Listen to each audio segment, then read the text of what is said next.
Bueno, mis amigos, saludo especial para todos. La invitación es a que no se pierdan este podcast porque va a estar muy interesante.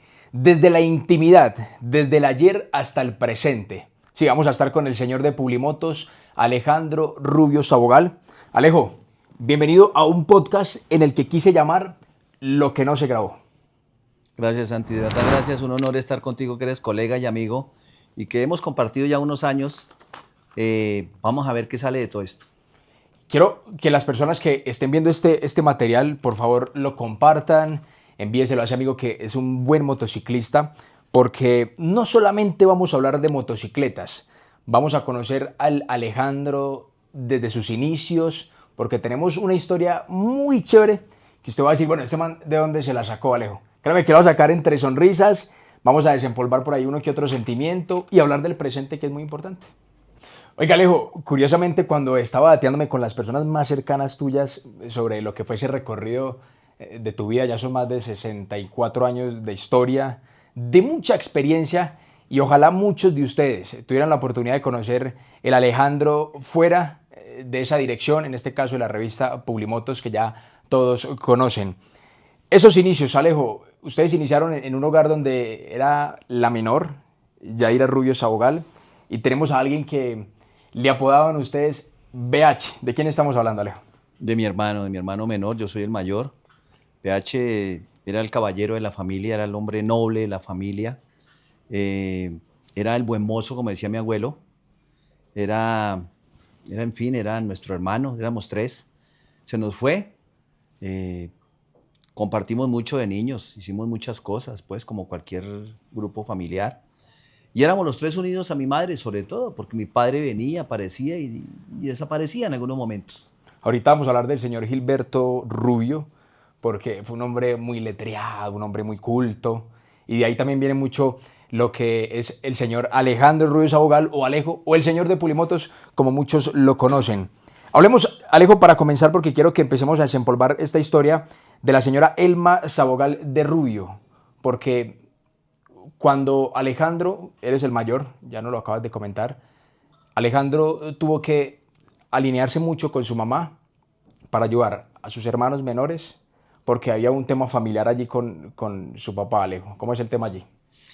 Sí, un momento de, de aprendizaje, de cosas muy bonitas, de huellas que me dejó, de retos y de responsabilidades que no eran para mi edad en ese momento, pero que las asumí. De ahí el tema de que casi siempre yo quiero ser el líder, quiero responder, quiero ayudar. Y mi madre, pues por circunstancias, a mi padre le gustaba un poquito el licor. Mi padre era contador, mi padre era un hombre muy bien presentado, muy bien plantado, muy bien hablado, pero teníamos problemas con él por el licor. Y entonces se ausentaba y pues mi madre quedaba sola con la responsabilidad de los tres y se apoyaba mucho en mí. Y pues hubo muchos momentos que me tocó hacer muchas cosas de niño para ayudar a mi madre y pues las enfrenté y bueno, en fin, ahí fuimos llevándola hasta que fui creciendo, adolescente y ya me volví adulto. Y eso que, ustedes no saben, pero me reía mucho cuando hablaba con Yadira, la hermana de Alejo, cuando la edad de adolescencia de Yadira, me contaba que había alguien que era muy protector, muy cansón, y que de hecho su señor padre no los dejaba salir, no la dejaba salir a ella, sino iba acompañada de uno de sus hermanos y ella tenía que rogarles. ¿Cómo eran esas historias? Sí, mi hermana estaba en su época de adolescencia y quería salir a compartir con sus amigas en el colegio, en el bachillerato femenino. Y mi madre y mi padre sobre todo era muy protector, entonces no la dejaba salir y era una época diferente, éramos una familia muy conservadora. Y entonces mi madre trataba, y mi padre sobre todo, de que siempre Yadira, mi hermana, estuviera acompañada. No la dejaba salir sola, entonces había algún muchacho que la pretendía, que la molestaba, y eso era un lío porque siempre de alguna manera estaban los ojos por ahí mirando de Alejandro, hermano mayor, y Alejandro sabía lo que tenía que hacer, cuidar a la hermana, entonces era un tema complicado, yo creo que más para Yadira que para mí, ¿no?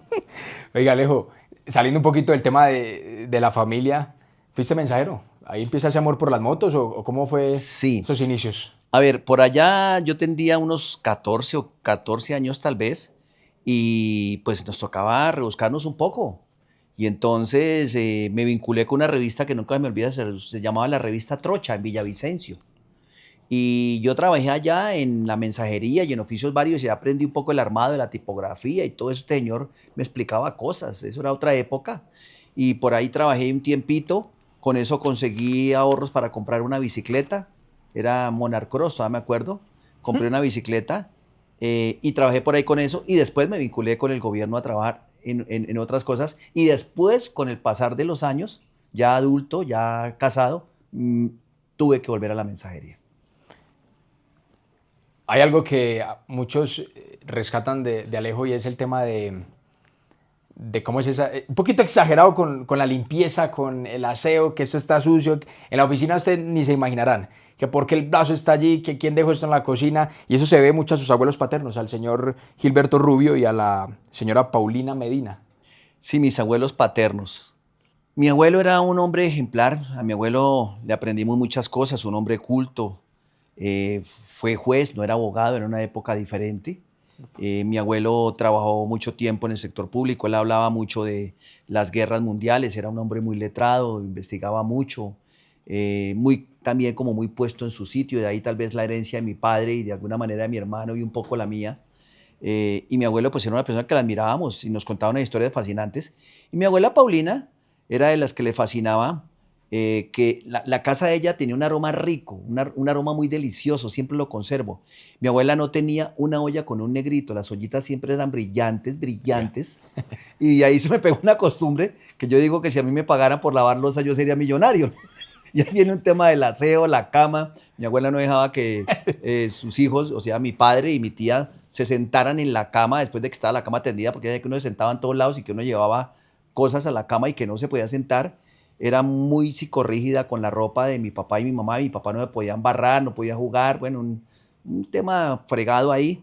Y de alguna manera todo eso genéticamente se heredó un poco a mí. Entonces yo he sido muy fregado con el tema del aseo, con el tema del orden, con el tema de la planificación, con el tema de la ejecución. Me cuesta trabajo ser un poco elástico en eso, ¿no?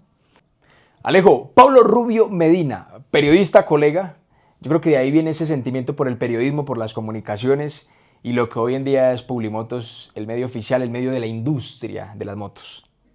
Sí, mi padre era locutor. En esa época se llamaba locutor por categorías A, AA, AAA, me acuerdo. Se nota. Trabajaba con la emisora número 1 en Villavicencio. Él transmitía y en ciertos momentos hacía de maestro de ceremonias de los eventos importantes de Villavicencio. Upa. Una voz muy, muy educada, como ustedes lo llaman, muy trabajada, vocalizaba muy bien, leía muy bien. Mi padre había estudiado en el Sergio Arboleda aquí en Bogotá, en un colegio de esa época muy bueno. Entonces él se formó como locutor y se movía en ese ámbito. Nosotros lo veíamos, pues en las emisoras en ese momento no había internet, no había nada, entonces la emisora era lo máximo, ¿no? Pero hubo algo que marcó mucho la vida de ustedes como familia y también del señor Pablo y fue un vicio que a muchos les ha costado salir y es el alcohol. Y eso lleva también a que se desordene el hogar, a que se desuna esa unión familiar. Y por algo es que a usted, Alejo, le tocó tomar, digamos que esas riendas de hombre y de velar también por sus hermanos. Pero curiosamente usted me estaba contando algo de que lo mandaban a hacer un trasto de onda hacia Villavicencio. Sí, a ver, todavía recuerdo eso. Yo tendría tal vez unos 10, 11 años, no recuerdo con exactitud. Nos habíamos ido a vivir una temporadita corta a Honda, que es supremamente caliente. Me acuerdo, ese pueblo no corre brisa, se llama Honda porque está en una encajonada. Ya hoy en día, después de haber ido cuántas veces a Recuerdatos, me recuerdo toda esa época, ese asfalto se ponía blandito para las 2, 3 de la tarde. Más caliente que Flandes, Santiago. Uy, no. Más caliente que Flandes es Uy, no, Honda no, no. Tolima. Más caliente que Flandes. Entonces, mi madre, no sé cómo fue la cosa con mi padre, se fueron, no, mi madre se quedó como solita porque mi padre se había perdido con el licor. Y entonces mi madre se fue para Villavicencio, adelante, éramos de Villavicencio, y entonces organizó el trasteo, y no sé qué pasó, lo cierto fue que a mí me tocó irme en el camión con el trasteo para Villavicencio, y mi madre se fue adelante como de avanzada a cuadrar todo, y a mí me tocó irme con el camión solo de A responsable, frentear la desde vuelta. Honda hasta pasando por Bogotá y llegar a Villavicencio con ese trasteo.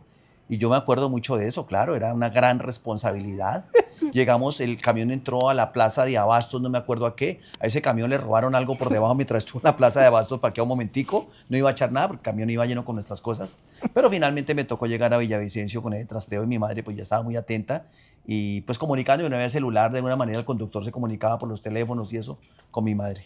¿Cómo recordar a la señora Emma Sabogal de Rubio, que por cierto, para que ustedes tengan presente, ella fue diputada del departamento del Meta, ella hizo muchas obras sociales y fue reina del Meta también? Sí, quisiera haber vivido esa época. Mi madre en otra época, cuando yo no había nacido, había alcanzado a ser notaria en Villavicencio. Mi madre fue una persona muy humilde. Primero, mi madre no fue una persona adinerada, humilde, totalmente humilde. Ella, ella peleaba, luchaba, nos decía mucho el tema de la honestidad, de no coger lo que no era de uno, de ese tipo de cosas. Ella, políticos importantes en Villavicencio, cuando era diputada, le ofrecieron, mi madre decía que estaba en peligro, ella tenía miedo porque no había aceptado cosas. Unos tiquetes una vez para viajar a Valledupar, no sé qué, y querían que firmara, y mi madre dijo, yo no voy a firmar eso, no lo voy a firmar, y se opuso. Entonces, mi madre trabajó mucho como en el ejercicio público de servir a la comunidad, de verdad servir. Una temporadita corta fue diputada, ocupó mucho cargo en el municipio del Meta, en Villavicencio como alcaldía, y ocupó otros cargos en la gobernación del Meta. Entonces, mi madre en alguna época también, como era de altibajos, fundó unos barrios populares. Pero cuando los fundó, digo, de ir a ponerse de verdad las botas de caucho y Tenía echar dinero, me pica, imagino. no, ¿No? no, 0 pesos. Eran lotes, eran lotes casi que de invasión.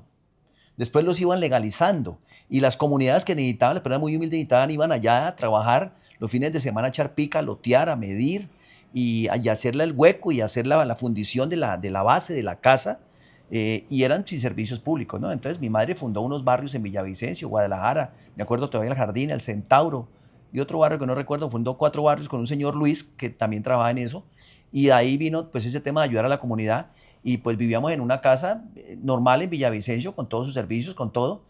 No sé qué pasó, pero cierto fue que resultamos viviendo en ese barrio, el Jardín. Y ese barrio no tenía acueducto, el agua pasaba por un hueco.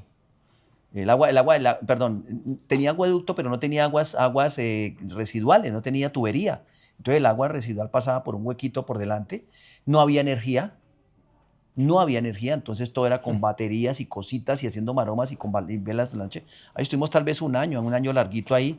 Fue muy duro para nosotros, muy duro, pero mi madre lo hizo por solidarizarse con la comunidad y también porque de pronto no tenía el dinero suficiente. Y en todo caso, resultamos viviendo en esas condiciones. Yo tenía ya tal vez unos 14 años, 15 años, y estaba en mi época de adolescente, de las chicas, y hasta en un momento dado, no sé cómo fue la cosa, fue una señora a ayudarnos a alisar la ropa. La plancha se calentaba en la Uy. estufa se calentaba la plancha para alisar. Hasta vivíamos en Villavicencio, no en una finca, bueno, en Villavicencio. Y entonces la ropa se alisaba y esa, ¿Más o menos qué año? no Para hacer recuerdo, una línea de Santiago, tiempo para que la tal gente... vez por ahí años, tal vez años 70, estaba en época los Bee Gees y Fiebre de Sábado en la Noche, y esa era una época especial. La botacampana, los zapatos altos y que cubría el zapato. El bigote. No, en ese momento no tenía bigote. En todo caso, esta señora que fue a alisar la ropa, yo tenía 3 pantalones buenos y 2 los quemó No. con la plancha. Y el tercero, cuando vi estaba callada, lo quemó. Yo tenía una fiestica, una cosa. Llegó una tía de Bogotá y me salvó la patria. Mi mamá no tenía plata y me llevó a un almacén y me compró la mudita ropa para poder ir a la fiesta. Eran épocas de bazares, ¿no? Se hacían bazares en los barrios pobres para recoger fondos para el barrio, precisamente, ¿no? Era otra época, se llevaba el equipo de sonido, ahí estaban los long plays. Toda esa época la vivimos. Yo fui muy de ver a mi madre en el servicio de la comunidad, ¿no? Después ya cuando mi madre fue aprendiendo en otros puestos y fue creciendo, ya íbamos a reuniones sociales y yo era el que acompañaba a mi madre con adultos y parado tomando un cóctel ahí de agua, acompañando a mi madre porque mi padre no estaba. Entonces mi madre me llevaba a mí como hijo mayor y pues yo veía cómo tocaban sus temas hartos en ese momento de hablando. Me imagino que política y cosas, a mi madre le correspondía ir a esos eventos. Me tocaba ser de adulto sin ser adulto. Alejo, con todo eso que viviste, no fue fácil, pero ¿qué te llevó a entrar a este negocio que es tan difícil, hermano, y tan desagradecido en algunos casos? Santiago, yo desde muy jovencito hoy en día lo llamo emprendedor, realmente era un emprendedor.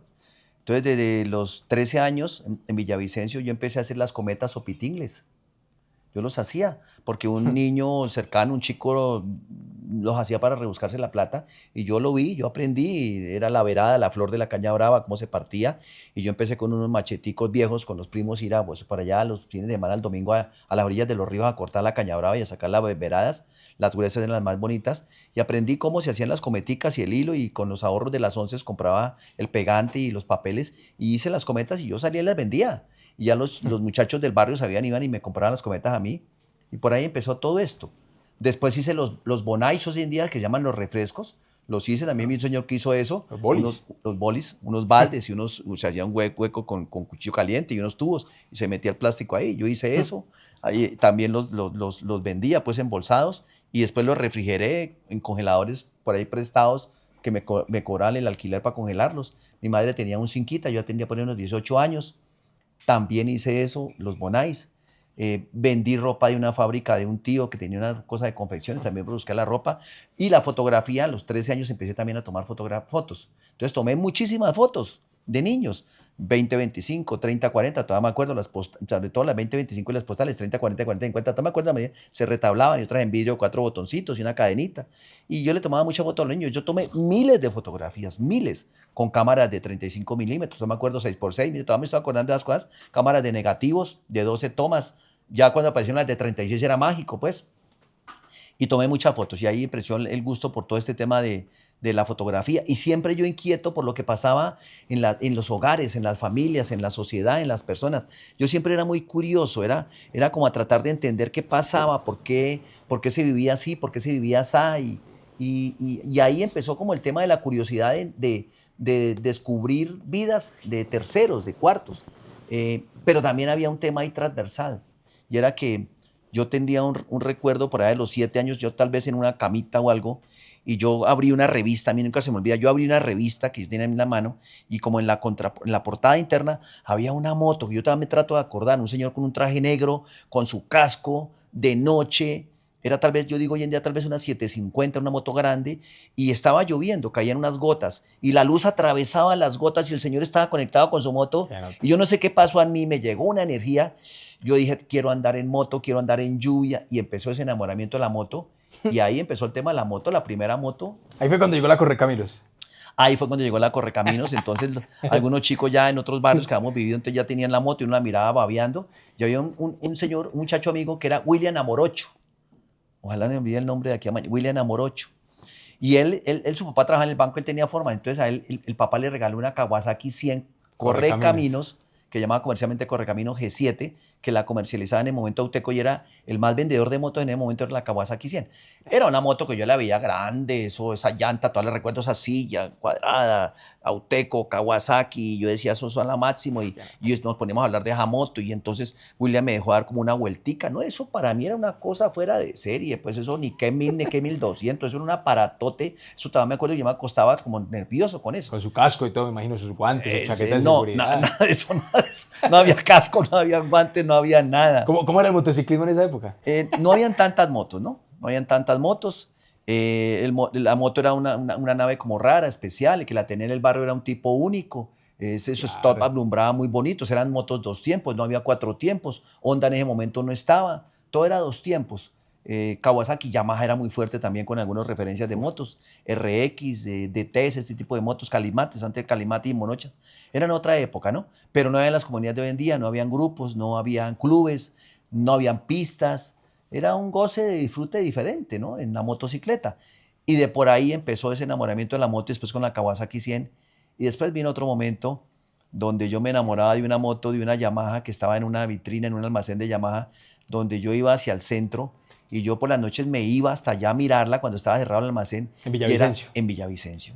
La vitrina era grande y al frente había una imponente Yamaha XT500. Que todavía me acuerdo que esas guayas daban la vuelta, esas suspensiones largas a rueda. Yo decía, con ese aparato de uno pasar el mundo. Y yo cuando la veía por ahí sonando, vibrando, yo soñaba con un aparato de esos. Todavía hoy en día soñaría con tener una XT500. He montado motos mucho más grandes, mucho más potentes, mucho más... Pero todavía me acuerdo de esa XT. Si yo tuviera una de esas, la prendería y la trataría como una joyita, no la movería, mejor dicho. Esa estaría en el museo de Alejandro. Sí, moriría conmigo esa XT500, la original. Ya había otra que era la TT, también. pero la XT para mí era lo TT máximo. también de Yamaha. TT de Yamaha, sí. XT me puse a investigar en ese momento. Había Venezuela fue muy fuerte en el motociclismo deportivo en esa época. Tuvieron campeón mundial de motocross y Johnny Cecotto, todavía me acuerdo. No había internet, no había nada de eso. Yo no sé cómo me averiguaba de todas las cosas. Johnny Cecotto había sido campeón en una XT. Tiene un amigo también, Fernando Álvarez, que le gustaban las motos, después en otro barrio, y un muchacho paisa. Nos uníamos 3 o 4, pero eso era una época de ensueño, era otra cosa, pues. La primer moto que Alejo pudo comprar. Una DTK 175, DTK La Cachetona, que fue en una de las motos, en esa serie de motos en la que mataron al ministro Lara Bonilla, en la época de todo lo que pasaba en el país. Esa era la Cachetona. Y esa moto yo la compré antes de pasar eso, pasó eso, y esa moto estaba en ese momento el F2, yo ya estaba en Bogotá y esa moto la perseguían mucho, la paraban mucho, la detenían mucho. Entonces a mí me tocaba me compré una chaqueta verde y yo pasaba como de policía, como para que no me pararan tanto. Tombo.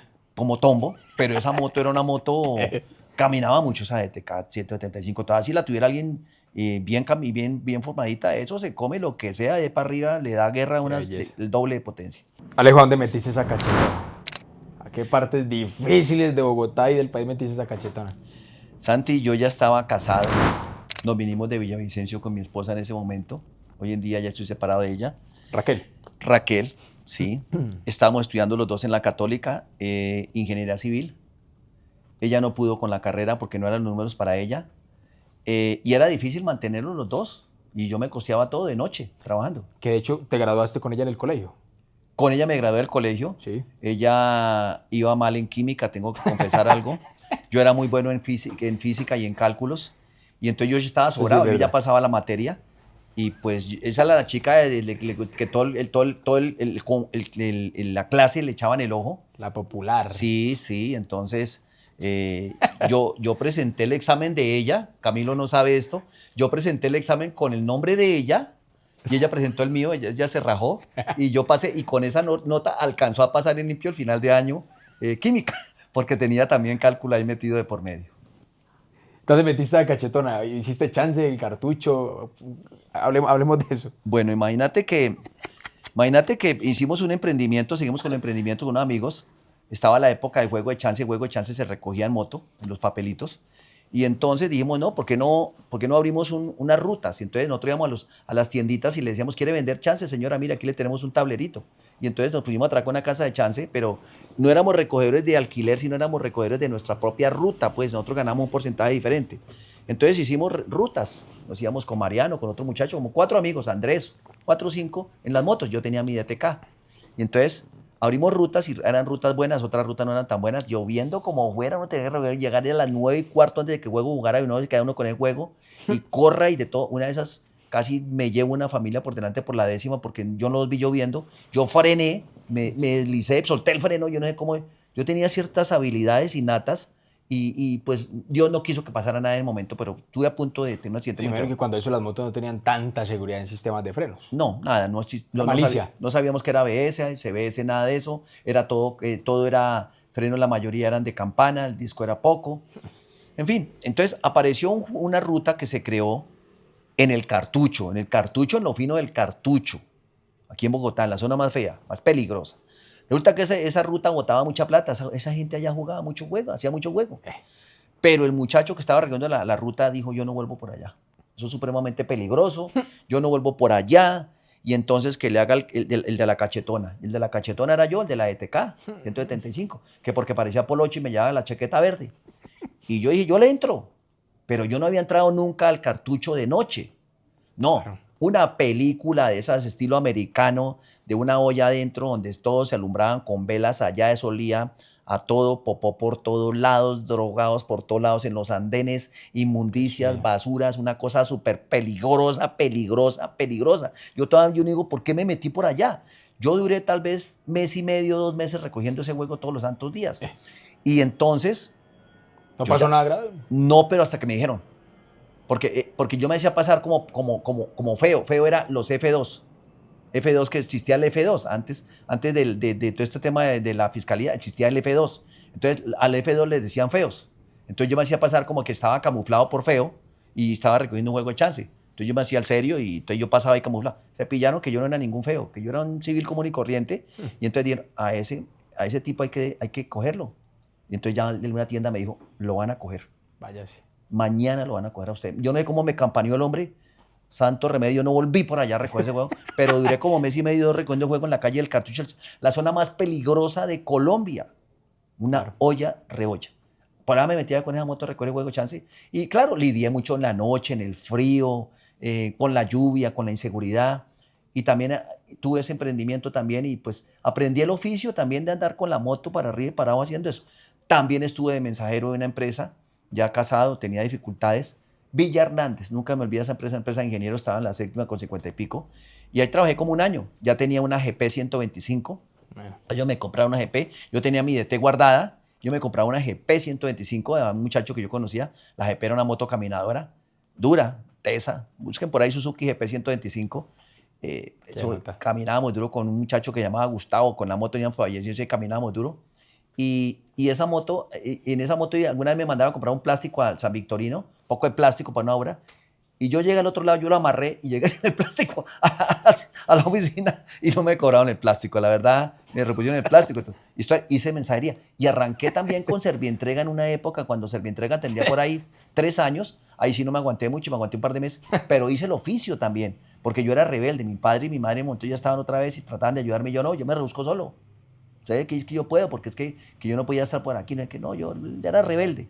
Y le trabajé también a la mensajería. Veía a esos muchachos cómo se jodían, cómo se fregaban. Y pues recuerdo toda esa época porque la hice, la conocí, la viví, la sentí. Hoy en día, la verdad, siento que esos trabajos son mucho más peligrosos que antes. Por toda la congestión de vehículos, por todas las dificultades, por la presión que hay de tanta competencia, de tanto motociclista que quiere un trabajo de esos, por la presión de llegar rápido, porque si no pierden el trabajo por muchas cosas, siento que los muchachos, la verdad, llevan mucho del bulto. Oiga, usted que está escuchando esto, yo quiero leer sus comentarios. ¿Qué piensan de toda esta historia que muchos estoy seguro que no la conocían? De la parte más íntima de Alejo, el señor de Pulimotos. Demos un salto porque Alejandro estudió 3 semestres de ingeniería. Fuera de eso hacía fotografía. ¿Cómo es ese tema cuando estuviste en la universidad, Alejo? Bueno, yo hice 4 semestres de ingeniería ¿4? civil. Después me pasé a hacer contaduría, siempre buscando los números, 4 semestres. No pude sostener la carrera. Yo iba nivelado. Yo era el monitor de los primeros semestres, pero no pude sostener la carrera por temas económicos. Y yo para sostener la carrera estaba en la Católica haciendo ingeniería civil. Y como yo trabajaba con la fotografía, yo era de Villavicencio, yo fui el primer fotógrafo que entró a la selva, a la zona coquera del planeta Tierra, no de Colombia, a tomar fotografías en un pueblo que se llama Miraflores, Guaviare. Eso era otra época, estamos hablando de años 80, hace 44, 45, 46 años, y yo entraba por allá a tomar las fotos de los niños. La vía principal, todo era destapado, todas las casas eran en madera. Eso era una cosa que parecía un carnaval todos los días, de licor, de trago, de todo. Eso quedaba en la mitad de la selva. Yo iba por allá a Mitú, iba a muchos pueblos, pero Miraflores, recuerdo, me iba muy bien con las... Yo tomaba fotos de niños, de bebés. Yo ya le tenía el tiro a eso con la cámara y eso yo sacaba con mi foto y me las pagaban bien. Eso sí era plata que se ve que está unta de coca. Las señoras allá y todos, y la policía en ese momento, todos antinarcóticos, todos sabían lo que se trabajaba. Y la señora decente estaba con su platón metálico de echar la ropa a jabonar, raspándola con una cuchara, raspando la base, no la coca porque era la base. No, señor, no se me lleve la foto. Y hablaba conmigo como si fuera maíz, como si fuera arroz. Es que no ha llegado compradores, que eso era otra época. Y la sociedad lo sabía, el país lo sabía, y el Estado Nacional y el gobierno nacional lo sabía. Yo no entendía cómo funcionaba eso. Entonces a mí me iba muy bien con la fotografía por allá y tuve mis percances en aviones muy serios, le cuento. Los aviones, las historias, Miraflores. Cuéntenos una que a mí siempre me hace reír, Alejo, que usted sabía más que el piloto. ¿Cómo era ese tema cuando fueron a la selva? A ver, en esa época se volaba en unos aviones de pistón, que todavía hay algunos, motores a pistón, y a mí siempre la mecánica me ha gustado. Yo le cambiaba las bandas a los carros de mi madre, que eran Cinquita, era Renault. Yo le cambiaba los rodamientos. A mí me gustaba eso. Mi padre tiene unos libros de química, yo los guardaba. Yo era obsesionado con todo ese rollo, como con los procesos. Yo no sé por qué a mí me gustaba eso. Y entonces, viajando a la selva, uno viajaba en aviones Islander, los que saben, Trilander, Cessnas de diferentes tipos, DC-4, Curtiss, Super Curtiss, no, Curtiss sí. Yo ya parecía un piloto y era una frustración que yo tengo hasta el día de hoy, no haber sido piloto. Entonces, pues yo volaba mucho en unas avionetas que eran avionetas Cessna, de diferentes tipos, monomotor sobre todo. Y yo estaba estudiando en la Universidad Católica, estaba estudiando de noche, ingeniería civil. Y entonces yo me iba, Santiago, yo me iba los viernes, salía de estudiar de noche, yo me iba para Villavicencio en un bus por la de la Macarena, bolivariano para Villavicencio. Eh, y yo tomaba el avión a primera hora, estaba a las 4 o 5 de la mañana porque tocaba hacer turnos. Esos aviones no eran tan fáciles, no era comprar un tiquete, no, era ver si se podía conseguir espacio porque mucha gente quería viajar. Yo me iba a tomar mis fotos, De trabajo. de trabajo. Y entonces yo me regresaba el lunes, yo estudiaba de noche y llegaba a clase. Y en una de esas, yo me bajé y tomé mis fotos, me fue muy bien tomando mis fotos en Miraflores. Y yo ya iba a salir para Villavicencio. Y entonces yo vi que había una avioneta ahí parqueada, pues era tierra y todo, la principal calle de Miraflores. Y entonces yo vi que era un muchacho que yo conocía que se llama Germán, el piloto, un pelado también. Y Germán, y Alejo, ¿para dónde va? Para allá. Yo le dije, sí, sí, Germán, espéreme, y saco la maleta y saqué la maleta del hotel. Fue una residencia, la mejor residencia de Me madera. imagino. Fui rápido y empaqué, corra, mijo, y me abrió la puerta y el avión ya estaba prendido. Eso no había nada de controlador ni nada. Porque si no salían, se quedaban hasta quién sabe cuándo. Pues de pronto me quedaba por la tarde o al otro día. Entonces ese avión, eso hacía turbulencia. Yo ya estaba acostumbrado, uno se acostumbraba a eso. Me subí al avión y cerré la puerta y listo, y arrancamos y nos fuimos. Y no, Alejo, fue que llegué ayer porque le estaba haciendo mantenimiento al avión y no sé qué más. Y bueno, bien, pusimos a hablar y íbamos hablando. Yo me subí adelante, le despacio el copiloto y él tiene todos los mandos y tiene todo. Yo ya estaba acostumbrado a que ellos me dejaban coger en cierto momento en el aire la rueda para mover el horizonte, la de moverlo para arriba y para abajo, el mando para arriba y para acá y los pedales. Yo ya me sentía piloto, pero mentiras que era moverlo en el aire, ¿no? Bueno, y en una de esas veníamos volando bien alto. Eso se volaba sobre selva, no había carretera, no había nada, pura selva. La selva es como un mar, la selva del Amazonas es como un mar. Pueden durar en esos aviones volando horas y no hay carretera, solo hay río. Entonces, si no hay río, si los aviones se caen, se estrellan contra los árboles y se esconden. Y en esa época habían no sé cuántos aviones perdidos en la selva que no se habían encontrado. Creo que al día de hoy hay algunos aviones que no se han encontrado. La selva es gigante. Entonces, finalmente el avión empezó a sonar, a sonar. Y él se asustó y uno escuchaba todo por aquí. Y entonces se asustó y miraba todos los controles del avión y no había nada. Y entonces empezó a preguntar y le decían brújula. Y el uno le preguntaba, el otro le preguntaba. Y decían que no sé qué, que eso era el drenaje, que se había drenado bien el avión, que no sé qué, que se sacaba el agua en las salitas, no sé qué. Bueno. Y entonces en una de esas llegó y se apagó el bendito avión, se apagó el motor. Y se apagó el motor y con los planos que son altos y ese avión se fue como de lado. Y claro, yo no entendía en el momento la fuerza G, las fuerzas de gravedad. Y uno queda como mirando para arriba, para un lado, y uno trata de enderezarse, pero uno no se puede enderezar. Y eso que no es, pero no me puede enderezar. Y entonces yo me acordé de mi madre y mi hijo, no viaje por allá en la selva, me acordé de un primo que se ha matado en un avión en la selva, que nunca lo han encontrado, Alfonso Urbano. Y en fin, una cantidad, nunca lo encontraron, el avión, un avión grande. Y entonces yo dije, me maté, y uno no tenía dónde agarrarse. Y entonces yo no sé cómo le insistió el estarte, y el avión volvió y prendió. Y vuelve y prende, y ese avión para arriba y otra vez para arriba, ¿no? Todo quieto así, y eso como todo torcido, uno no hallaba qué hacer en el avión. Y entonces el avión cogió vuelo, listo. Y entonces él se puso todo nervioso. Alejo, una pista, nos toca para una pista. Ya estamos lejos de Miraflores para volvernos. Y entonces abrió el mapa, ese mapa grande ahí, y una regla y una cosa. Alejo, mira, ayúdeme a buscar aquí, estamos aquí, ayúdeme a buscar una pista. Entonces él me explicó rápido, yo también todo asustado, y empecé a mirar, pero él estaba más asustado que yo. Pues seguro era porque era piloto y sabía que había un problema en el avión serio. Oh, Dios. Entonces yo llegué rápido y le dije, mira, aquí, Germán, aquí. Digo, no, eso era de Carlos Leder. Carlos Leder estaba en el momento vivo, era un tipo narco fuerte. Entonces, no, en esa pista no podemos caer. Ahí no podemos caer porque ahí nos agarran a bala. Ahí no podemos caer. No. Yo le dije, Germán, váyase por encima del río. Pero por encima del río, que estábamos muy altos, esperando que el avión si se llegaba a apagar, los planos nos daban como para ir planeando. Le dije, Germán, vaya por encima del río. Porque cualquier cosa, mucha gente se ha salvado en los ríos, quedan heridos en los aviones.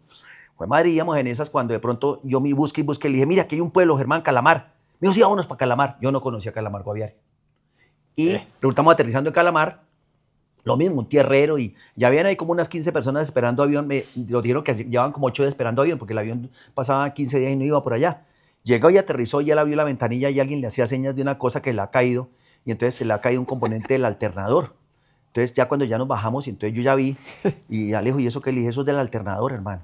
Digo, este hijo de no sé qué, que me hizo mantenimiento ayer al avión y no sé qué más, y y empezó a renegar. Entonces yo le dije, hermano, ¿no tiene una llave por ahí? Entonces él me prestó un destornillador todo regular y yo llegué y le quité los tornillos de encima del cofre y lo abrí. y yo vi que el alternador estaba suelto.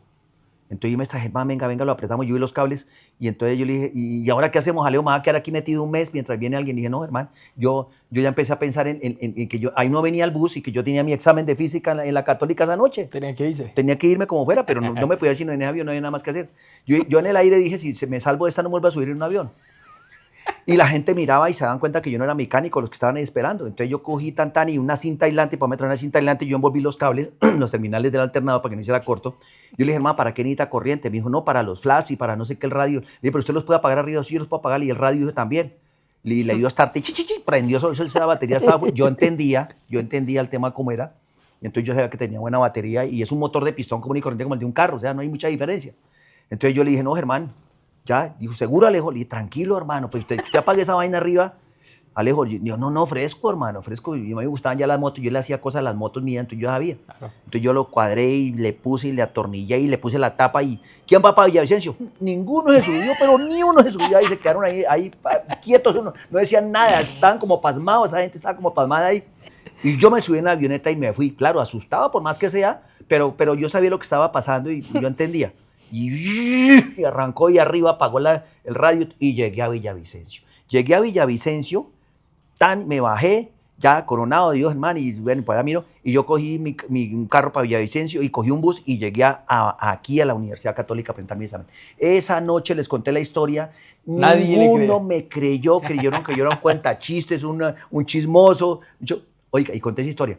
Y eso que no les había contado, que en otro momento en otros aviones grandes que se perdían los motores grandes, volaban sin puerta y se tiraba la carga nueva. Yo boté cajas de aguardiente a la selva, yo ayudé a empujar motores fuera de borda, porque cuando se perdían en DC4 un motor y después el otro vez se perdimos 2 motores para ir a Leticia en el Amazonas, eso duraba 4 horas, tocaba tirar carga y llegamos con 2 motores a la Pedrera en el Amazonas, llegamos con 2 motores allá, pero llegamos con 2 motores. Y el avión va bajando, pero toca tirarle carga para que el peso no se lo lleve al piso. Me pasaron muchas historias con esos aviones, muchas, más de 100 vuelos hice la selva. Oiga, lo invito para que usted se suscriba a nuestro canal de YouTube, nos siga en nuestras diferentes redes sociales. Estamos en Facebook, en Instagram, en TikTok, en YouTube, en publimotos.com, para que sigan conociendo este tipo de historias, porque hoy estamos con nuestro director, Alejandro Rubio Sabogal. Les aseguro que si de aviones se trata y hablar de historia, aquí nos quedamos con Alejo. Entremos en el tema Publimotos. ¿Cuándo surge esa idea? Un señor de 33 años decide fundar su empresa, apostarle a las comunicaciones y a un nicho muy difícil que hoy en día es de los más grandes que tiene Colombia, el nicho de los motociclistas. Sí, Santiago, mi familia empezó con los directorios telefónicos especializados en el Meta y aquí en Villavicencio. Y yo fui como un director comercial, que no era la figura, pero yo era los que vendía junto con mi hermana publicidad y había aprendido el oficio. Y también tomaba algunas fotos. Entonces apareció un primo, Álvaro Acosta, que él me dijo, hombre Alejandro, yo he ido a Medellín, yo no he ido a Medellín, y veo que hay una industria importante, había una empresa que llamaba Tapicol, todavía nunca me olvida Tapicol, del doctor Rico, todavía me acuerdo, que hacía los sillines para las motos. Me dijo, ¿por qué no hacer un directorio? Yo quiero hacer un directorio, decía él. Él decía, pero él no lo hizo, y me dejó la idea a mí como un año, y yo fui y me empeciné en ese directorio, porque yo ya tenía idea de los directorios.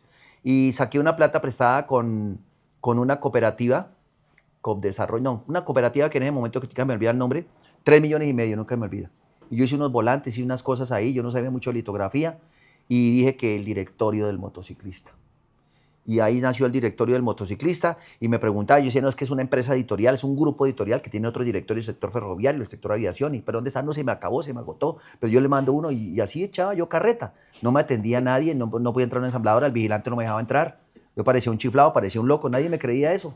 Y una vez en un hotel resulté llorando, en Residencia de la Cordillera, llorando porque no podía vender publicidad, yo estaba frustrado 3 meses y yo era vendedor, entonces a mí me daba frustración y resulté llorando una noche. En fin, pasaron muchas cosas. Arranqué con el directorio, trancas y mochas, endeudado y de todo. Saqué una edición. Saqué la segunda. Y a la tercera se me atravesó que una revista. Porque había una revista en Medellín que iba a salir también, que era de motos.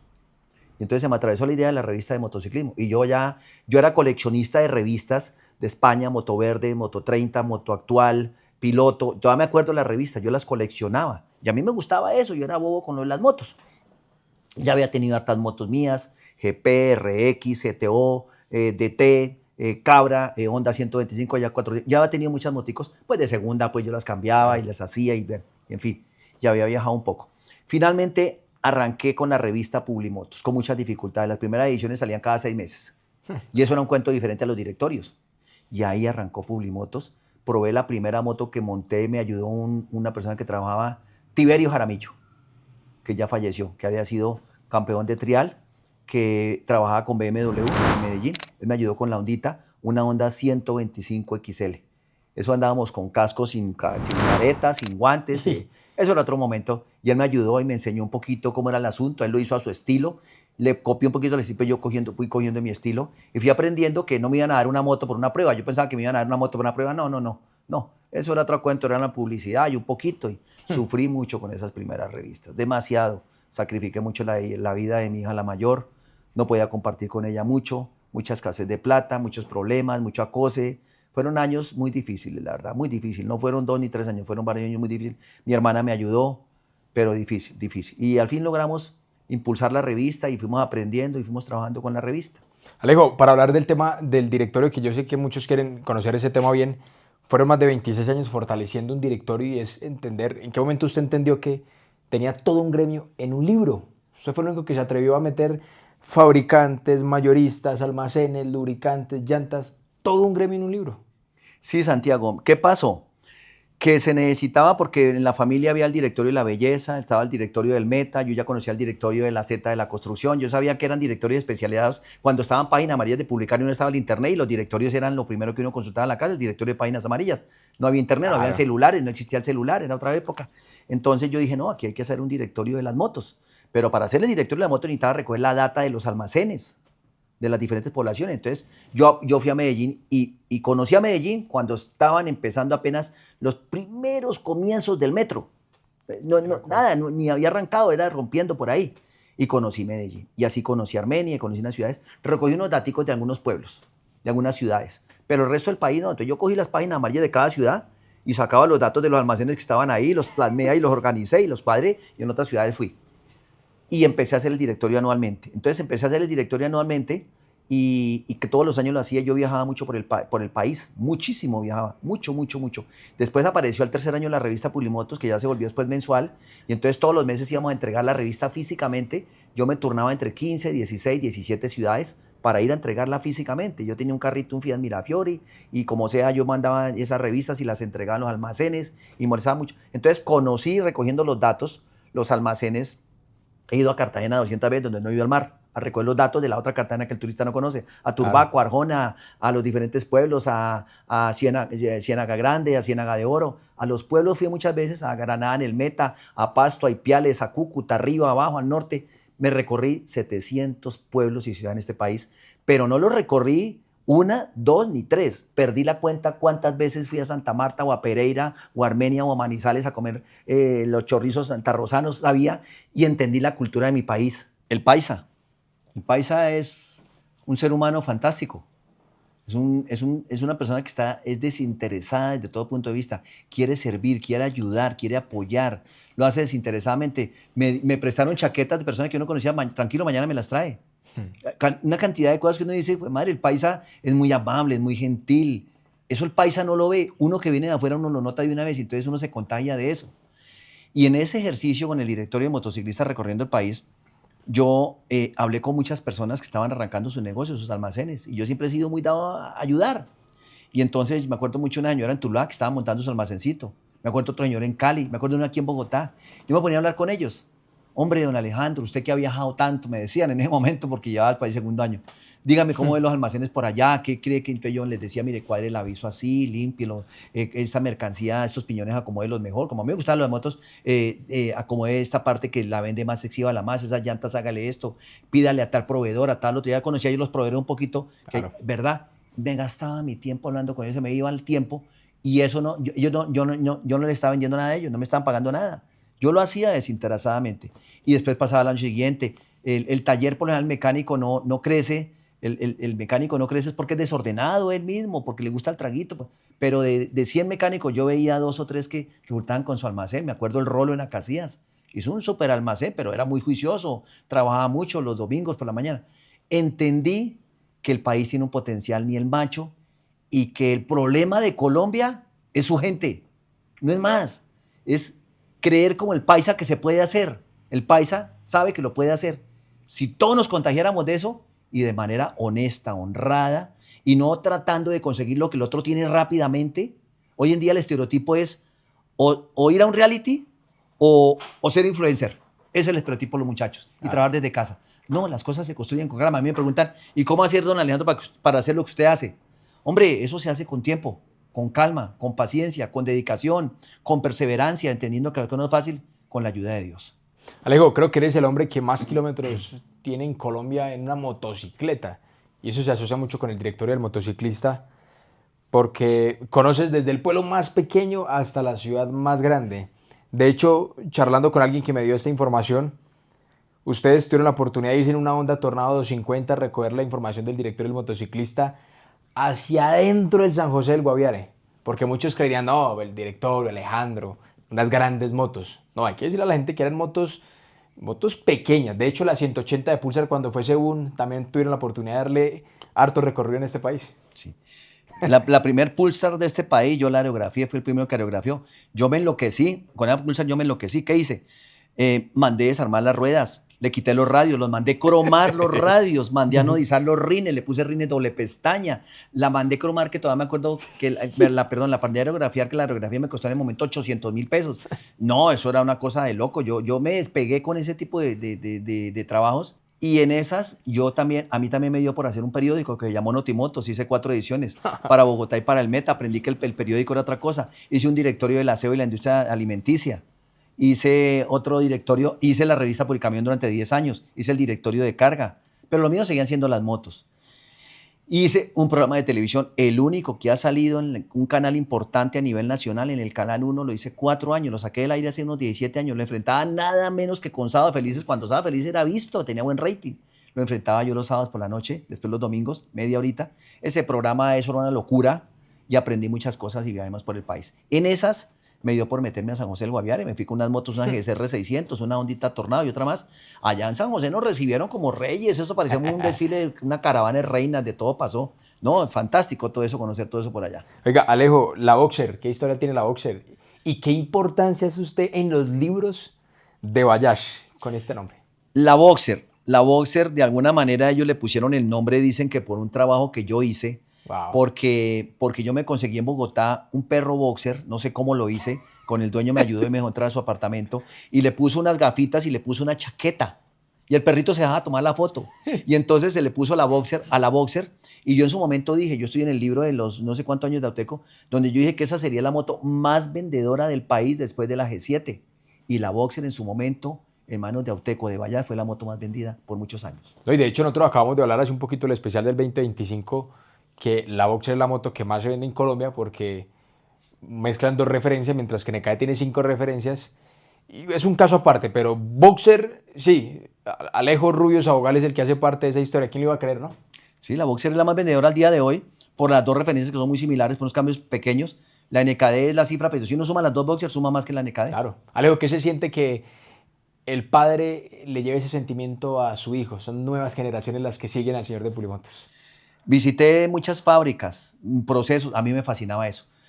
Pues no soy el experto, pero entiendo los procesos de inyección de plástico, inyección de aluminio, forja, troquelados de diferentes tipos, armados, ensambles de motos, partes de refacción, direccionales, sillas, las espumas, las densidades de la espuma, los materiales, por vaciado, por inyección. Entendí muchas cosas y a mí me gusta eso. Entonces entendí que de alguna manera con los padres aprendí. Los padres en ese momento estarían en 35, 40 cuando yo estaba más o menos en una edad similar. Pasaron los años y los hijos que tenían 10 hoy en día tienen 30 y pico, sí. 40 y crucé la segunda generación, están administrando algunas de sus empresas. Entonces yo ya pasé una segunda generación. El contenido de Publimotos digital hoy en día es un contenido que se puede dejar de hacer contenido 15 días y no nos caemos en visitas. ¿Por qué? Porque la gente es muy fiel y firme a nosotros. Y empecé a montar motos y monte motos y pasaron muchas cosas.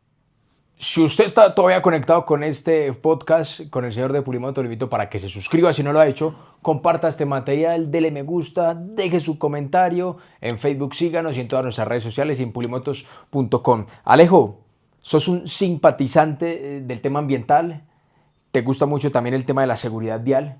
De hecho, Asomocol tiene una frase histórica: en la vía, primero la vida. Tal vez la adopté de algún lado, pero me cayó como anillo al dedo. En la vía no es primero ser piloto, demostrarle a quien que usted más le aprieta más. No.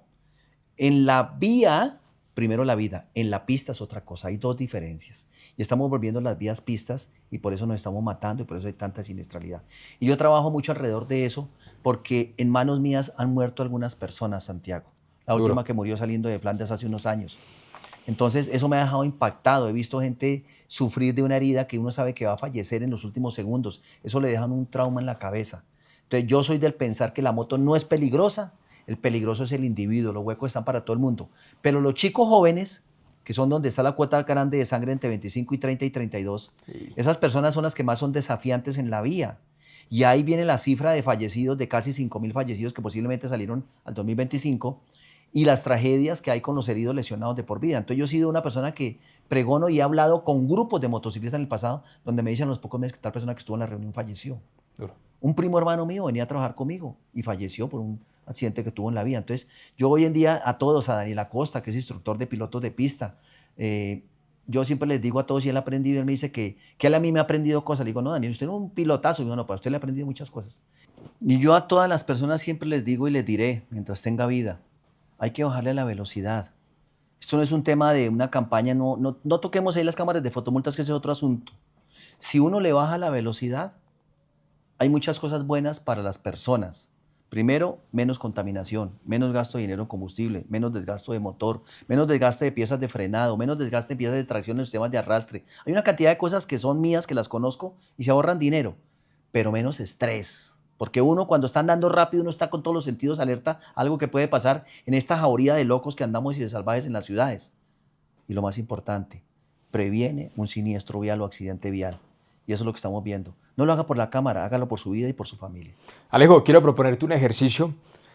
No es una pregunta, simplemente es una frase que quiero que vos completes sin pensarlo mucho. Sin pensarlo mucho. Durante muchos años yo creí que... Se puede. Se podía y se puede. Lo que más me costó aceptar fue que... Que los seres humanos tenemos diferencias y que hay que entendernos y respetarnos.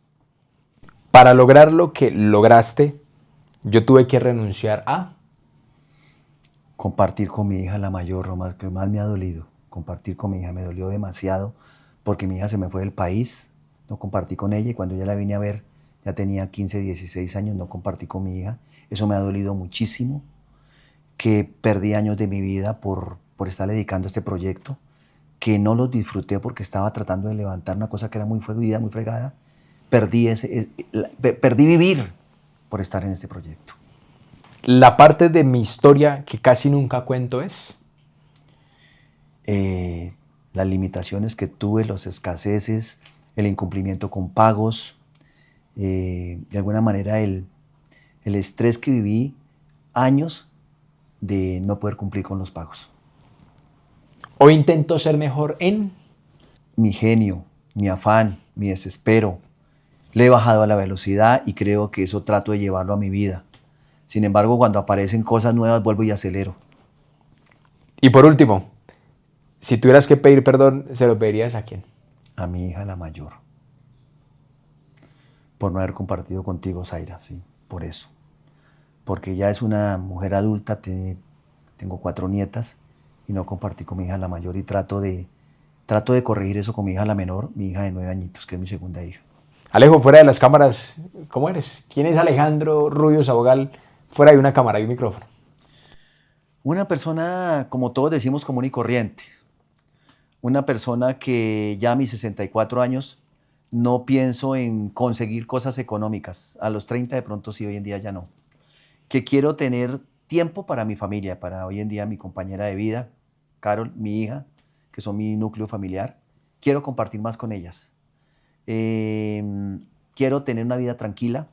Si yo, para conseguir una finca, que no la tengo una casita en tierra caliente modesta, si para conseguir una finca tengo que hacer alguna cosa rara por ahí trampeada, o de pronto en un cargo público, yo me moriré sin finca, pero me muero parado, como le dije a mi hermano, alma bendita, que también murió por el alcohol, y le dije, Víctor Hugo, muera separado. uno tiene que morir luchando. Toda la vida he pregonado que parte del problema de nuestra sociedad, y a nivel de lo más bajito, es estar cogiendo lo que no es de nosotros, la corrupción. Ese es parte de nuestro problema en la sociedad. Cuando aceptemos que tenemos inmersa la corrupción en la sangre, esto va a empezar a cambiar. Hablemosle a ese Alejandro hace 30 años. ¿Qué le dirías? Pare. Deténgase un poquito o hagámosle. Enfrentemos. Si yo pudiera devolver el tiempo, yo no hubiera arrancado esta empresa de Publimotos. Hoy en día lo agradezco a Dios, porque es que por eso es la única revista que hay en el país, no hay más. Han intentado varios. Sí está de motos en Medellín, pero muy pequeñita, muy pequeñita. No hay más revistas, varios han tratado de hacer revistas. Este es un trabajo quijotesco. Es un trabajo donde hay que trasnochar, no se duerme, no se descansa, siempre está pensando en eso. Si me hubiera devuelto 30 años atrás, hubiera arrancado otros proyectos. Si me pudiera devolver, arrancaría otros proyectos. Le hubiera dedicado más tiempo a mi hija, hubiera hecho algunas correcciones. Pero ya hoy en día, ya gracias a Dios, Publimotos es Publimotos, tiene fuerza. Pero en esa época atrás sacrifiqué muchas cosas, muchas. Publimoto es el medio de la industria, se lo han dicho muchos empresarios a usted, Alejo. Es el medio de nosotros, por donde nos dateamos. Usted ha viajado por muchas partes del mundo, ha conocido mucho este sector. Defíname Publimotos en una palabra. Publimotos es el sentimiento de las personas que nos gustan las motos, compartido con muchas otras personas hablando de lo mismo, del mundo de las motos. ¿Y para Alejo qué es Publimotos? Para mí es mi corazón, para mí es mi alma. Para mí, por encima de cualquier otro proyecto, Publimotos lo tengo aquí en el corazón conmigo. Lo quiero llevar hasta cuando Dios me tenga con vida y con salud. No quisiera que Publimotos se acabara. Estoy cansado con Publimotos, muy cansado, estoy agotado. No sé todavía cuál va a ser el cambio de Publimotos, que ha tenido varios cambios, pero Publimotos es parte de mi ser, definitivamente. Y muchos ya saben y se han enterado de que Alejo Rubio Sabogal, el señor de Publimotos, tomó un paso que le costó muchos años, porque hace más de 20 años les están diciendo, Alejo, mandate al Senado, Alejo, involúcrese un poco en la política a ver si nos ayuda a nosotros al gremio de las motos. ¿Qué pasó? ¿Cuándo fue el sí? ¿Cuántas veces dio en la cabeza esa idea de lanzarse al Senado, Alejo? Hará tal vez unos cerca de 20 años, cerca de 20 años. Algo me habló el finado Jorge Iván Ochoa, el gerente de Auteco. Me dijeron, postúlese al Senado que aquí lo ayudamos. Me dijeron por ahí de otra ensambladora que me ayudaban, de alguna industria. Yo dije sí, lo pensé un par de meses, había tiempo, y después dije no. Porque yo siempre he pregonado que la política es dañada, es falsa, es hipócrita, van detrás de la plata, van detrás de muchas cosas. Después me propusieron unas 2 veces más.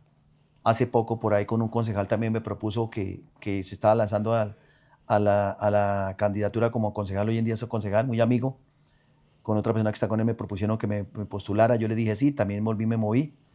Yo realmente con el tema político he dicho muchas veces en este canal que primero muerto que descolorido. Me lancé a la política porque siento que lo que dice un amigo mío, concejal, desde afuera no se puede hacer nada. Desde adentro de pronto sí, algo se puede hacer. Y me han invitado muchas veces a hablar en plenaria del Senado, en plenaria de Cámara, perdón.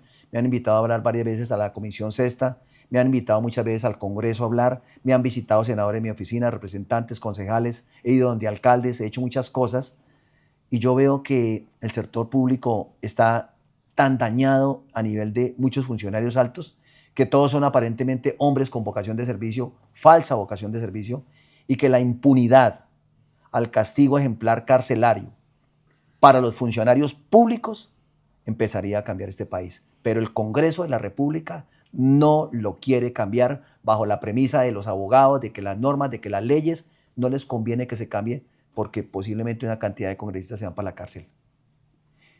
Y sí, yo me postulé para el Senado. Soy un motociclista de verdad, conozco el tema, conozco la industria, conozco la moto, he montado más de 1000 y pico de motos en prueba, he viajado por muchos países, creo que cerca de 50 países en el mundo. Alguna época por ahí me cogió la guerrilla en una parte aquí en Colombia, no quiero hablar de ese momento.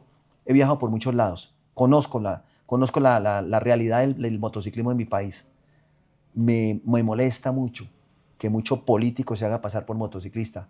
Me duele que en este país no hayan motociclistas en el alto gobierno como los he visto en Francia, los he visto en Italia, los he visto en España, ministros, gente que monta la moto y sabe hablar de moto y se produce y se hace en política pública con conocimiento de causa de la moto. Yo sé lo que es ponerme un impermeable debajo de un puente hijo de 1000 veces Yo he andado en motos embarrado, con usted Santiago he andado mucho tiempo en moto, con usted hemos andado tal vez en 50, 60 motos diferentes, no recuerdo, 70 motos, muchas. Muchas. Y la verdad le digo, pretendo ser el vocero, la voz de los motociclistas en el Senado. Muchos van a decir, que se volvió político, que se volvió ladrón. Tienen toda la razón, yo lo hubiera dicho desde este lado también, lo hubiera dicho. Y todas me felicitan que porque soy candidato y me parece que como que me están diciendo un insulto. No me llena esa felicitación. Voy a decir algo que muchos me han dicho que no lo diga y lo voy a decir. No sueño con ser senador. Sueño con seguir con Publimoto y ahora con mi e-commerce. Pero ya se me metió como reto que quiero ser senador. Posiblemente no termine el periodo, pero quiero decirle, muchachos, se puede hacer política pública siendo honesto. Si la subida mía jala a otros, sin maquinaria, vamos a hacer una campaña política muy austera, muy económica. Santiago sabe que estamos sumando centavitos, que estamos haciendo maravillas. Si subimos sin compromisos Total. con empresarios. Subimos con independencia y miraremos qué se hace adentro. La ventaja es que Publimoto tiene una comunidad grande. Y si me siento en esa silla, muchos se van a enterar ustedes de lo que está pasando adentro. Lo voy a contar sin amenazar a nadie, sin ser un juez inquisidor, pero voy a usar a Publimoto, perdónenme la palabra, usar a Publimoto para contarles lo que pasa al interior del Congreso, bueno y malo, porque lo bueno también hay que contarlo. Oiga, ojalá ustedes tuvieran la oportunidad de conocer a Alejo, porque está poniendo de por medio su vida, que es su proyecto más grande, Publimotos, por tratar de velar por las injusticias que a usted, si usted que es motociclista, día a día le acechan en las vías de Colombia. Esto no lo hace por ningún interés, ni político ni económico. Tienen que conocer a Alejandro. Ojalá ustedes tengan la oportunidad de charlar un rato con él, de escucharlo y sabrán que lo que les estoy diciendo es verdad. No tiene ningún interés, ningún. Simplemente reciban la información y apoye. Si usted es un verdadero biker, si usted es un verdadero conductor, un verdadero motociclista, tiene que apoyar a Alejo Rubio al Senado. ¿Algunas propuestas, Alejo, que tengas para contar a la gente? Vea, mi propuesta legislativa, para los que no saben, el senador o el representante lo que hace es producir leyes y ejercer control político al gobierno nacional. Nosotros no tenemos nada que ver con gobernar, eso no es así, nosotros producimos leyes y hacemos control político al gobierno, por eso llaman a los funcionarios a que entreguen cuentas. A ver, mi proyecto de propuesta legislativa político no es nada más que lo mismo que he estado haciendo en todos estos materiales de contenido y directos, lo que yo he aprendido. Básicamente yo no defiendo, tampoco los ataco a los motociclistas salvajes. Y ustedes saben cuáles son los salvajes en la vía. Esos muchachos que se la pasan corriendo sin respetar, como unos locos, como lo que pasa en la vía Las Palmas en Medellín, lo que pasa aquí en Bogotá, lo que pasa en Villetódromo, aquí bajando a Villeta, donde muchos muchachos han perdido la vida. Lo que pasa con muchos muchachos que trabajan a diario con sus motos y sus cajones, que se suben por los andenes, no respetan el semáforo, zigzaguean. Y esos no solamente están dejando una cuota de sangre muy grande, que es lo más doloroso y deliciado de por vida, sino que a su vez esos muchachos están haciendo que a todos nos señalen de un problema social. Y el motociclista no es un delincuente, puede que sea un salvaje, necesita educación y también hay que reprenderlo, debe aprender que eso no se hace de alguna manera, pero él no es un delincuente. Una de mis propuestas, por ejemplo, está en que el SOAT, y lo van a ver en un video, para mí no debe existir una verdadera póliza a todo riesgo, pero en un capítulo aparte ahí está.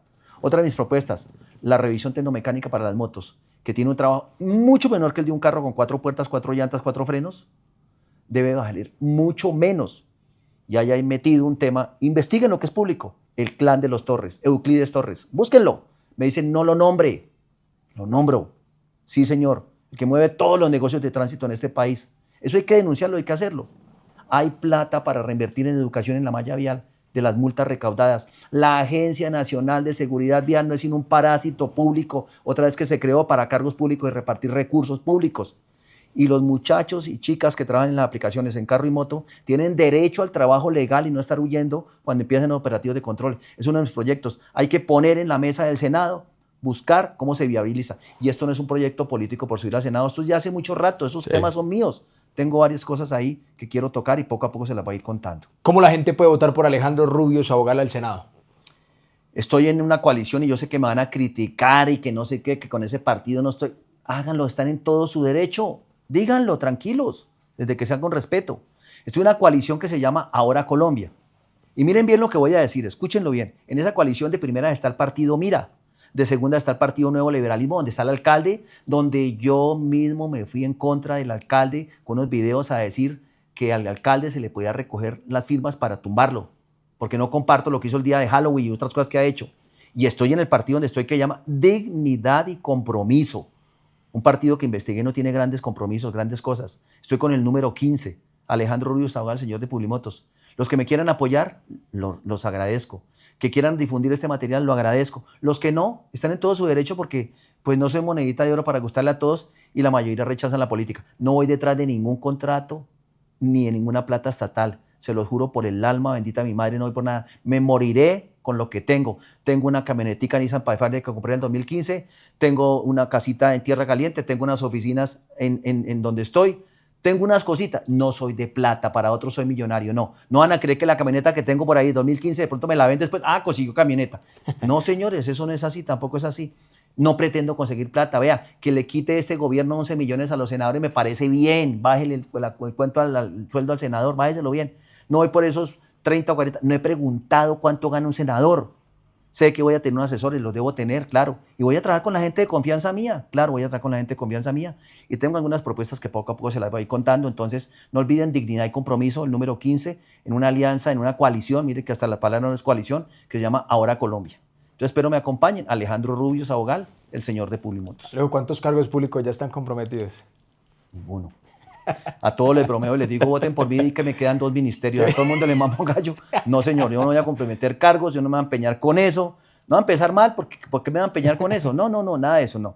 No, obviamente que tendré acceso a unos asesores míos y algunas cosas que nombraré personas de confianza mías y personas pues que yo me sienta tranquilo trabajando con ellos. Pero el que trabaje conmigo debe ser recto desde el punto de vista de lo que no coja, lo que no es de él. No lo debe tocar. Me moriré y me moriré parado desde ese punto de vista. Yo me muero sin coger plata de nadie y mucho menos del sector estatal. ¿El señor de Publimoto va a llegar al Congreso en moto o en camionetas blindadas con policías y escoltas? Espero no ser Así llamado... esté cayendo un aguacero. No, yo al agua sí le huyo. Al agua sí le huyo, ustedes lo saben. Yo al agua le huyo mientras pueda. Cuando ya ven la moto me pongo en impermeable, pero yo al agua le huyo mucho hoy en día. Era un sueño mío andar lloviendo, ya no. A mí me gustan las motos. Hoy en día mi camioneta la prendo cada 8 días. A mí me gustan las motos, me fascinan los scooters en ciudad. Y cuando estoy en carretera me gusta un motico que se le pueda apretar un poco, claro. Yo pretendo moverme mucho tiempo en moto mientras pueda, porque a mí me gusta, porque me muevo rápido. No sé las condiciones de seguridad hasta donde me lo permitan, pero mientras me lo permitan, andaré en moto. Posiblemente me gane algunos enemigos por lo que voy a tocar en el Senado. No pretendo tener grandes problemas de seguridad, pero yo lo voy a decir. A mi manera, así como lo he dicho en este canal, lo voy a decir. Lo voy a denunciar. No voy a cambiar el país. No voy a cambiar el planeta, pero algo le haré mella a algunas cositas y pretendo que algunas cosas se mejoren para el motociclista. El motociclista en Colombia no puede seguir viéndose como un problema, como con ese estigma, con ese rechazo, pero usted, señor motociclista, tiene buena responsabilidad de portarse mejor, de no afectarnos a todos. En usted también está que haya un respeto hacia todo el sector de la industria. Alejo, ¿algo que crees? Hacia todo el sector, en usted también está que haya un respeto hacia todos los motociclistas. Alejo, algo que creas que hizo falta decir en este podcast, que la gente tiene que saber. Muchas cosas, Santiago, muchas cosas, muchas, que hemos tenido muchas crisis en la empresa, que el mundo sube y baja, que hay lluvia, que hay sol, que hay día, que hay noche, que hay que tener fe, que hay que perseverar, que hay que creer que hay un todopoderoso arriba, yo lo llamo Dios. No soy de ir a las iglesias cuando están los curas, pero entro a las iglesias cuando están solas. Creo en Dios. Trato de portarme bien, trato de ser un mejor ser humano cada día. Y soy muy amigo de ayudar a la gente, y lo sabe Santiago de alguna manera, que comparto con usted seguido tomándonos un cafecito, 1000 cosas. A mí me gusta que la gente que trabaja conmigo se sienta a gusto. Trato de pagarles lo mejor, no hay mucha plata para pagarles, pero trato de que la gente que está conmigo se sienta bien. Hemos hecho algunas obras repartiendo mercaditos y cosas. En la medida que se puede, se le ayuda a la gente. Alejo, quiero que siempre lo mejor tiene que quedar para lo último y quería, usted sabe que yo soy de esas personas que tienen gestos bonitos con la gente y en este caso quiero que lo recuerde con mucho cariño. Año 2003, una fecha difícil para usted. Quiero que mire esta imagen y me diga qué le faltó decir, algo especial, algo bonito. Ay, sí, sí. Mi madre, alma bendita, Emma Sabogal de Rubio. Mi madre que me dejó y me heredó muchas cosas, dentro de ellas que fue una luchadora, que fue una berraca, que nos sacó adelante a los tres, que con todo el mundo hablaba de los tres, de que sus hijos eran lo máximo en la vida, porque unos años cociné en la casa, unos años, de servicio doméstico, cociné años, hice el almuerzo, hacía la cena, cocinaba, sabía enhebrar una máquina de coser, me lo enseñó mi madre, sabía coser. Yo no me varo por comida, por cosas de esas, me enseñó muchas cosas. Cuando falleció mi madre, fue el momento más difícil de mi vida. Ya tenía la empresa, todo, y me sentía que no iba a poder en la vida, porque dependía mucho de mi madre, muchísimo. Entonces, Dios te tenga en el cielo donde estés, madre. Emma Sabogal de Rubio, una gran líder en Villavicencio, una persona que uno no podía andar con ella por las calles tranquilo porque todo el mundo le pedía favores, doña Emita, y ella trataba de ayudar a todo el mundo, y tal vez eso fue lo que nos heredó, ser honestos y darle la mano a la gente. Amigos, gracias a ustedes por haber escuchado este podcast hasta el final. Esto fue algo íntimo con Alejo Rubio Sabogal, espero se lo hayan disfrutado. Dejen los comentarios, compartan este contenido. Alejo, gracias por haber estado en este podcast que titulé Lo que no se grabó. Gracias, Santi. Chao, chao.